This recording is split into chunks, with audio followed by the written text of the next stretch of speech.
Hey everybody, welcome back to Northernlion Plays of Binding of Isaac Afterbirth Plus. We've been doing decent stuff on this new save file, although also losing on occasion. Some people have asked me to turn the sound up, so I am going to do that. And, you know what? We need a Yas run. I can't do the Yas voice as well as Dan can. Yas. D6CMCXCK. A lot of C's in this one. In case that isn't abundantly clear. You know what? Let's be a little aggressive. BE, a little aggressive. I don't really want the 2 extra cents from it, but we might as well try to leverage the fact that we want to die and respawn as Lazarus and try to get something out of it, especially because it's a little bit of a shorter run. I'm trying to take a little bit more of a risky approach, a little bit more of a high yield and high risk strategy, because otherwise, you know, it shouldn't be that much of a challenge to beat Mom's Heart, although hilariously we have been having a pretty bad track record of dying on like the 3rd floor lately. But anyway, it ebbs and flows, you know. I treat Isaac like I treat why not? It actually lowered our damage and speed and increased our range. You can't really ask for a worse possible setup than that. Took away 2 valuable stats, maybe even critical stats, and gave us a stat that is borderline meaningless. But hey, you know, the idea is that maybe at some point we'll come across something that gives us like a crazy range upgrade. And a crazy little range upgrade. This range upgrade. Libra, it balances this range. Look, that's not bad. That was a pretty decent joke there, I thought. Crazy little range upgrade. Anyway, we're playing Isaac. It ebbs and flows. It ebbs and flows like study habits, like a diet. It ebbs and flows like the waves of the tides. I don't really know a lot about, you know, marine behavior. I was gonna say biology, but that's not what that is. Money, please? I want to buy champion belts. Okay. We're not going to be able to buy... Oh, Lucky Toe has appeared in the basement. We're not going to be able to buy Champion Belt. At least, not yet. We might get Pageant Boy, but it's pretty unlikely. There are a few ways that we could try to tip the... scales in our favor here somewhat. Thinking that, the easy one is you blow up... Oh, you can't get to that chest. Okay, well, the not-so-easy one is we find a second secret room. There's a bunch of red hearts in it, theoretically. We step on a bunch of spikes and try to get more payouts from the self-sacrifice room without accidentally sending ourselves to a floor that we have no chance of surviving right now. Mission failed, so we'll blow this up as well. And now we have enough to get Champion Belt. And here's, like, the final step of the plan is Champion Belt actually going to do anything for us? What's it going to do with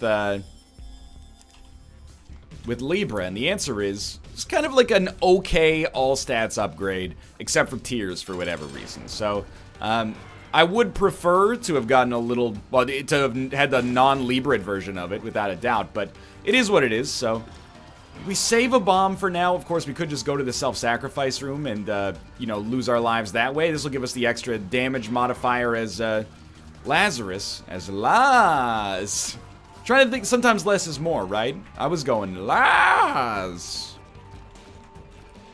Sometimes I get, not angry messages, but people go, please stop saying this dead meme. It's all over my high school and I can't escape it. Yo, I'm not in high school, okay? So, I don't watch Witches of Waverly Place. I'm an adult. As far as I'm concerned, if you're in high school right now, that's your fault. Why didn't you think about that before you know, were born 12 years after me? Idiot. I'm just gonna blow myself up here. We got a Spirit Heart back there. What do we get here? It's a Lemon Party. That's fine. This is actually like a really, really good all-stats upgrade. We got 1.47 damage out of it. And all of our other stats went up, including our tears, which actually went up by 2. Libra balances like a pendulum do. Lazarus Rags gives you tears up too. Damage is multiplied and speed is real great. Gotta beat Mom's Heart before you're too late. Sort of worked. Okay. Where are we going on this one? we should probably knock out our whole deal with the devil situation. I mean, it's our... Everybody goes, why don't you just wait for the first deal with the devil to die as Lazarus so that you can, you know, get 2 birds stoned at once. I do agree with that methodology in a perfect world. If you could guarantee yourself a deal with the devil that allowed you to lose enough HP to die, I totally get you. But enough times have happened where I've been burned trying to do that I prefer to just take the certainty and get, you know, collect on that Lazarus HP as soon as possible, or the Lazarus bonus as soon as possible, not HP. It's an inverse of HP, but, because otherwise, you know, you pick up a couple of HP upgrades, and all of a sudden you don't want to kill yourself to respawn as regular Lazarus, or respawn Lazarus, whatever you want to call him. We're going to take the 2-heart deal. It's Judas' Shadow. This is, like, amazing. Although we'll be Dark Judas, so as a result we won't be Lazarus anymore, and that won't count as doing Lazarus stuff. And I think we've already respawned as Dark Judas once. So as much as you're gonna hate this, and you have a good reason to, I'm gonna stay as Lazarus for now and try to keep it going this way. This is a mistake I made many, many times my first run through the save file. And by the way, if we respawn as, if we respawn as Judas, I'm okay with it. It'll give us a chance at a win, and we're only going to use that respawn if we're going to die in the first place. So, I want to point out that I think this is one of those rare situations in which we, actually do not want to, become Dark Judas immediately, even though there was another deal on the deal with the devil. Most of the time, that's going to be the right decision. This time, I don't think so, unfortunately. So, back into this and this. 2 more Spirit Hearts. We definitely do not need to go buy a Spirit Heart from our shop. I think we're just going to move on. And honestly, well, let's go peep it at least. Honestly, our stats have been good. Or, not been good. Our stats are good. We have no bombs.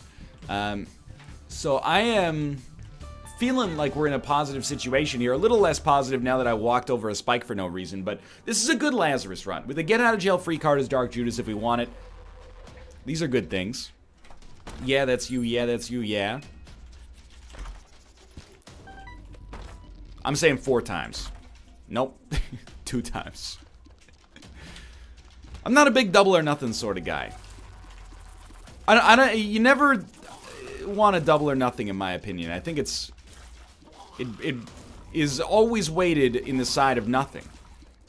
It's the same as the roulette principle. Why would you ever do double or nothing? You went from nothing to infinity times more than nothing, and now you're risking going from infinity times more than nothing to 2 times infinity more than nothing, with the chance to go back to nothing. Look, this sounds confusing, but I always look at risk in a relative fashion. I suppose. I don't know what I'm talking about anymore. It was not a very cogent point.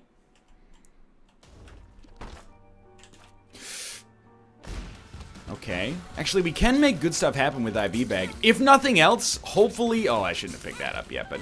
If nothing else, hopefully this gives us the ability to donate enough money to get to our 2nd shop upgrade. One of the sore spots of doing a new save file is our shop is very weak right now. Or at least not very robust right now.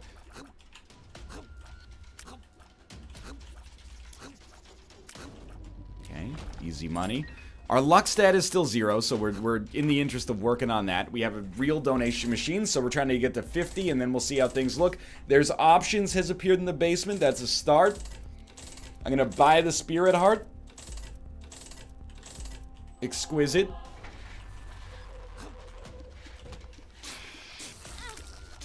Now let's stop taking damage, because again, it's unbecoming of a young lady such as yourself, Annelle. Why are you taking damage in this situation? It's a bad look. It's a Brad look, and I'm not talking about Angelina's ex-husband. What's going on with those two anyway? I really hope they can work it. I don't know. Ugh. Wonder what it's like to be like a mega celebrity. I'm saying that mostly as a rhetorical question, because as we all know, I already am. But to be like really good at acting, to be like, you know, I'm Brad Pitt, I'm famous for playing other people in an affable fashion. I mean, if we've already got Deal with the Devil precedent, we might as well go for it, I think.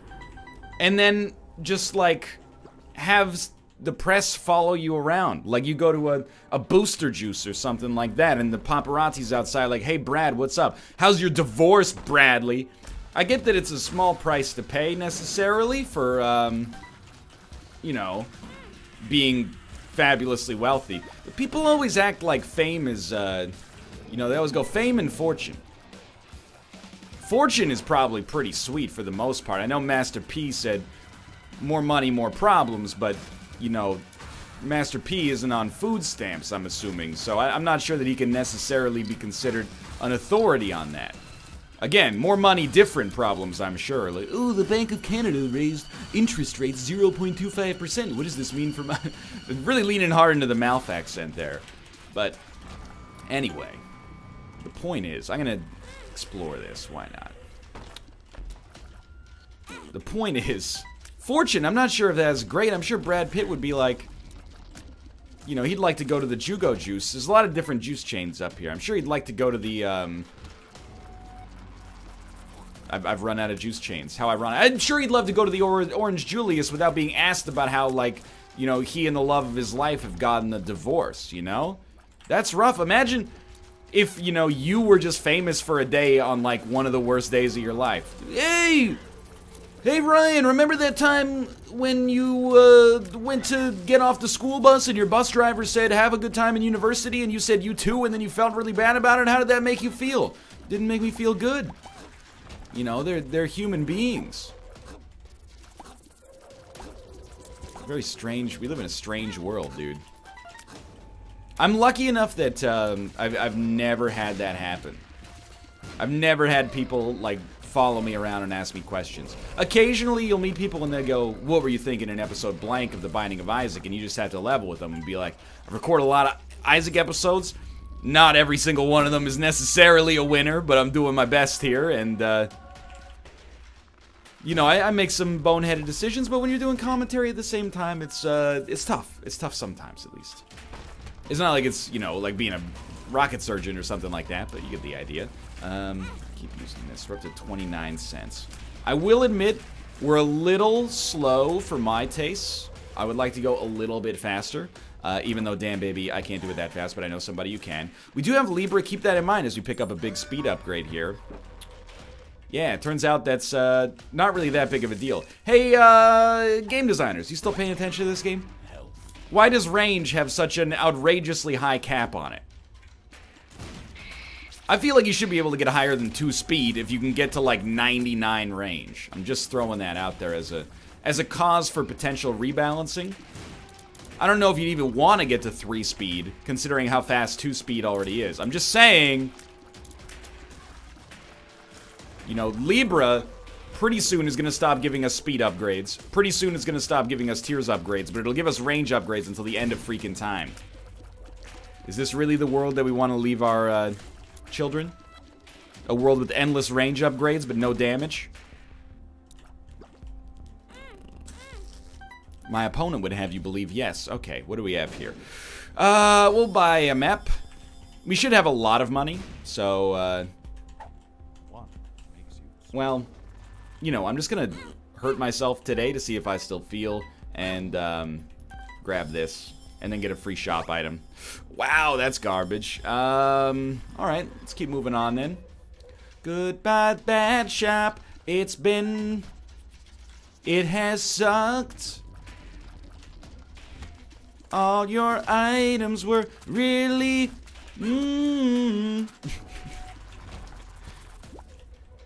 It's the radio edited version of my parody version of Goodbye Stranger by Supertramp. Goodbye, bad shop.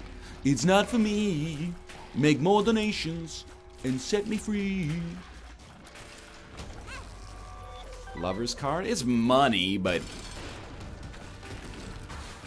it's not my ideal choice here. We're looking for, I mean, I know we just gotta deal with the devil, but, you know, let's level with each other here. We're all adults here, you know, in the eyes of each other. In the eyes of an angel, fly away from here. The last deal with the devil was, like, actually trash, so I don't exactly feel like... We just want to have enough money for an arcade in the future, even though there was one on this floor. We're trying to make pace here as well, and I'm not talking about salsa. Let's keep going this way. It's a decent Laz run. The Siren Song of Dark Judas is calling to me, but I have to remember, we have to be slightly progress-oriented here. We've got some big advantages already, like good, well, decent rate of fire. Although, the longer it goes on, the less decent it gets. You know, you got inflation in Isaac, and, you know, 7 rate of fire is gonna get you a long way when you're in this game's version of middle school, but in high school you gotta work a little harder. In college you gotta work a little harder. In the real world, you gotta work even harder than that. So we need to up this tier stat, or we're gonna find ourselves just slowly but surely being outpaced by the game. I'm trying to think if there's any way that we can up our tier stat without being subjected to the, like, Libra escrow penalty, and I'm not sure if there is. 15 cents. Well, we don't definitely, like, do not care about remote or tier detonator. It's not necessarily bad, but it's not really what we want right now either. Instead, we'll just keep donating, because the faster we can get this bad boy to a fully expanded shop, the happier I'm gonna be. He walked... No. Wait. Something isn't right here. That guy walked... You saw the look in his eyes. He walked over the gap to get to me. How is this... This is like the 3rd new thing I've noticed on this save file. How is it conceivable that I didn't know that there were otherworldly, you know, champions that could actually walk on water here? It's not technically water, but, you know what I mean? Keeps teaching me something new. Alright, so 10 out of 10 upgrades. Obviously, you know the basics. Brimstone Mom's Knife. Here's one that's a slightly less common. Soy Milk. You're probably aware of it, but maybe you'd forgotten or neglected to remember, to put it more diplomatically. Soy Milk would be 10 out of 10. I do love having... Tough Love. It would be nice if we could get Tough Love with more luck as well. But the easiest way forward for us as well with IV Bag might actually be... Right, we want to do that in the opposite direction. Might actually be money equals power. It's definitely not 2 IV Bags, but we'll swap because old and busted. New hotness. Okay. It's weird. I feel... Most Isaac runs are like having a normal RPG character. You know, you level different stats at different times. It's like owning a golf course, I guess. You know, every single hole requires its own maintenance, but you could have like an 18th hole that's amazing and a first hole that's terrible. This is the worst analogy I've ever made. But a Libra run is like filling a swimming pool. We just need more water. Everything's coming up at roughly the same pace. Dude, okay. Gimpy plus Libra could be really good. Sorry, Gimpy plus IV Bag could be really good is what I mean. Yeah, it's annoying, but we still got our Spirit Heart back, at least one of them. Yeah, so, you know, it's like filling a swimming pool. You can't just fill the deep end, at least not without any kind of special things from a store that's probably going to charge you an exorbitant amount of money. Because let's be honest, if you own a pool, you can afford it. Or you should have thought of that before you got the pool. Maybe it's just me, and maybe she's born with it, maybe it's Maybelline. There's like some exorbitant things you can have in a house. A lot of them do not interest me at all. Like, I have no interest in owning a pool. I don't know if it's... I had friends when I was growing up that had pools. I actually, and this is not braggadocious, because we're not friends anymore, but I had a friend in 8th grade who, his family was, like, extremely affluent, to the point that he had, like, the kind of bedroom that every kid in 7th and 8th grade wants, but should never have. It had, like, a ping pong table, a pinball machine, a big screen TV at the time, even though it probably looks hilariously antiquated if I were to look at it now. An indoor pool, not in his room, but like just outside of his room. And it was a big indoor pool too. It was like, I'm not saying Olympic size, but it was not like a 6-foot diameter pool. It was like a pool. Anyway, I should see what that guy's up to. Either way, I have no interest in a pool. I don't want a house with an elevator. I don't want a house with a secret passage. Maybe maybe I'm too boring. I don't know, but you need like you need a boring person in every couple. And I'm not gonna say boring because that's offensive to me and my people. What I'm gonna say is you need a sensible person in every couple. Because I feel like my wife is like, that'd be really cool if we had a secret passage. And I'm like, yeah, but who's gonna, when the pipes burst in the secret passage, who's gonna fix it? It's gonna be me. It's like when your 3-year-old wants a, it's a little insulting, but it's like when your child wants a dog, and you're like, well, I'm gonna end up, you know, taking care of this dog. You gotta give him a chance, I guess, but still. But anyway, the point is, I've already been here. Wait! So not worth it. I don't want your house is a money pit to begin with, most of the, not a money pit, I mean, it's potentially a sound investment, depending on where you live, I suppose, but, and how much capital you have access to, but anyway, I digress.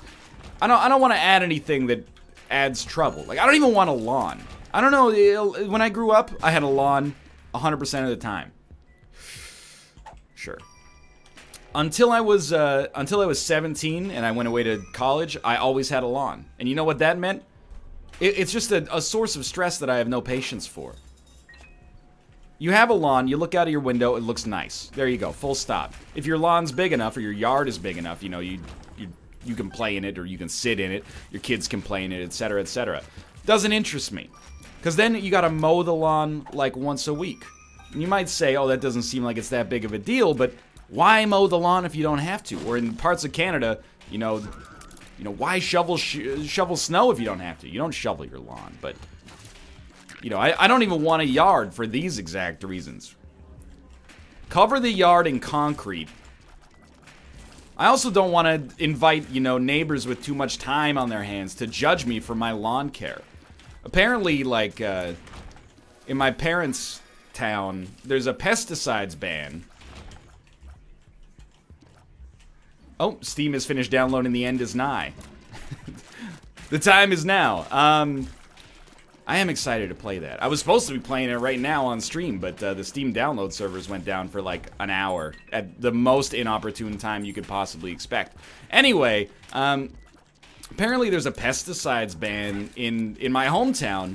My parents said that there are people, oh, we can't make boss rush, who actually, like, wait until they buy pesticides in the US. I don't know if it counts as smuggling, but they, like, take them back into Canada, and then under the cover of darkness, use the pesticides at a time when they're, like, less likely to be caught. Do you understand how absurd that is? That people... because you want your lawn to look nice, you're putting poison on the ground? That requires you to become, like, an international criminal? That's why I don't want a lawn, is because it turns sensible people ridiculous. That's actually 8 pay grades above the absurdity that I can deal with. I always see these commercials. It's like, hey, Derek, how'd you make your lawn grow so nice? And it always shows, like, one poor guy. There's always, like, 4 kinds of husbands in commercials. One of them is the husband who's, like, can't do anything right. He's usually a little on the chubby side. And, you know, when they show him doing lawn work, he's always like on his hands and knees for, I spent the whole weekend pulling out weeds and they just sprouted up again. And then there's always like just a cut below the attractiveness level required to be in like a TV show. I'm sorry to say it, that's the way showbiz works a lot of the time. Probably, I mean, I don't know. YouTube is the great equalizer there. You ever look at the average YouTuber? You're looking at him right now, in your mind's eye at least. That's not a secret room. He's always like, well, I just use Scott's Turf Builder, and, you know, in 15 seconds it makes it perfect. How about, hey, John, I judge you by the character, or the strength of your character instead of the quality of your lawn, because this isn't a weird Stepford Wives sort of situation. Loki's horns disappeared in the basement. I'm not saying, by the way, that I don't understand the purpose of lawn care. lawns are like eyebrows. You know, I don't notice them, but apparently a lot of people care about them a lot and admire them. And if you're into gardening, for sure, yard work, I actually think, I don't get it, but I sort of get it. Because I was similar with running. People go, man, running sucks. And I was like, yeah, running sucked for like 6 months when I was doing, this is like 3 years ago now. For like 6 months when I was just getting started. But then once I got into it, I looked forward to it every day. It was like a nice little 90-minute meditation. It was just me and a podcast doing something productive that also was very good for me on a mental level. It was therapeutic in a genuine level. And I think gardening and yard work can be that for a lot of people. I guess because it's like a living Tamagotchi, right? You're like, I am responsible for these plants, and these plants are life, even if it's not sentient. I think I understand it on that level, at least. But I don't respect, like, lawn care marketing, which is always like, ooh, it's always like an undertone of adultery. It's like, you know, Jim's wife isn't happy that the lawn doesn't look nice. Maybe she's gonna take it out on Jim by inciting his sexual jealousy or something. There's always a little sinister undertone in not just lawn care advertisements, but in a lot of advertisements. You know, like laundry detergent advertisements flip it the other way. It's always like, hey moms, your kid has grass stains because they're a kid and they play outside and they fall down from time to time having fun. All the other parents are judging you. Are they? I don't know. If they are, like, maybe they should start. There should be an ad for that that's like, hey, stop judging other parents because their kids have grass stains on their clothes.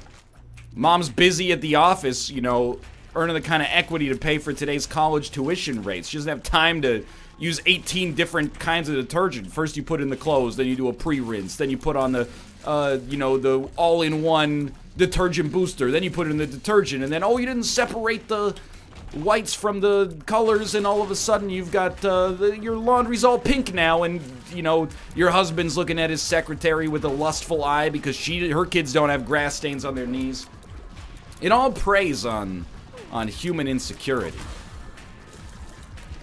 Axe body spray is another one, but we don't have to get into that. I think we're about to win. We might have to go to Shoal, but this has been a good run one way or the other. Sometimes this gives us Shoal access. It did give us Shoal access. We learned our lesson from last time. Let me go over to Skype for a second, because we are cutting it close. I just gotta go. Docket ideas. Oh, we unlocked Begotten, baby.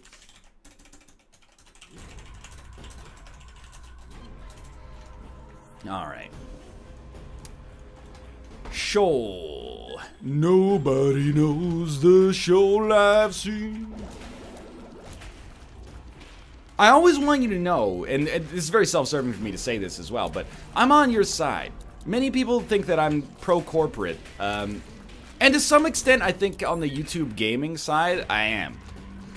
And I don't necessarily think it's like just because I have done like the lightest form of game development work conceivable, but you know, I recognize that I'm in an extraordinarily privileged position, even relative to other people in the gaming industry. Like, a lot of these game developers, they basically get in their office, and for 2 years or more, they work on a game. That's all they do. That's their job. They're like, I really hope this game does well. They work on it, you know, 5,000 hours. It's absurd. And then I play it for 45 minutes, and I go, I don't really like it. I don't think I should be under an obligation to like, you know, every game that I play, of course, but I'm just saying, like, there's a huge, like, disproportionate amount of time investment there. Now, I put in 5,000 hours myself, but it's more in, it's not creating a single product, it's judging other people's products and hopefully creating an entertaining stream as well, but, so I do think that I err on more of the side where people are like, why doesn't this game work like this? I'm like, well, it's not plausible. And they go, yeah, but just do it, you know? So I have a little bit more sympathy, although still not a ton. Like, dude, so many games say they have online multiplayer, and the online multiplayer just doesn't work. That bothers me. But anyway.